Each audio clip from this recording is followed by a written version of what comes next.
People love their tomatoes. We have another tomato question from Julie Lewis. Love them. She said, "Would repotting tomato seedlings so they are more buried help produce a more robust plant when it comes time to plant outside?"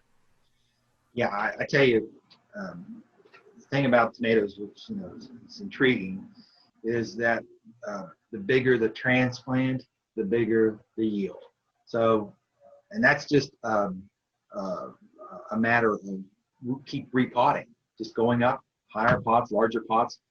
I mean, we have people that even plant tomatoes finally in gallon-sized pots or above because they produce big plants and then they fruit earlier and they produce larger fruit.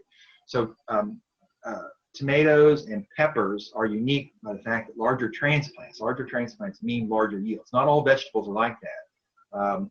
So if they're bumped up from like a jiffy pot into a larger pot, like a 4-inch pot or something that's an average size pot, that would certainly expand the root system on the plant and make the plant start faster, start growing faster, start fruiting faster.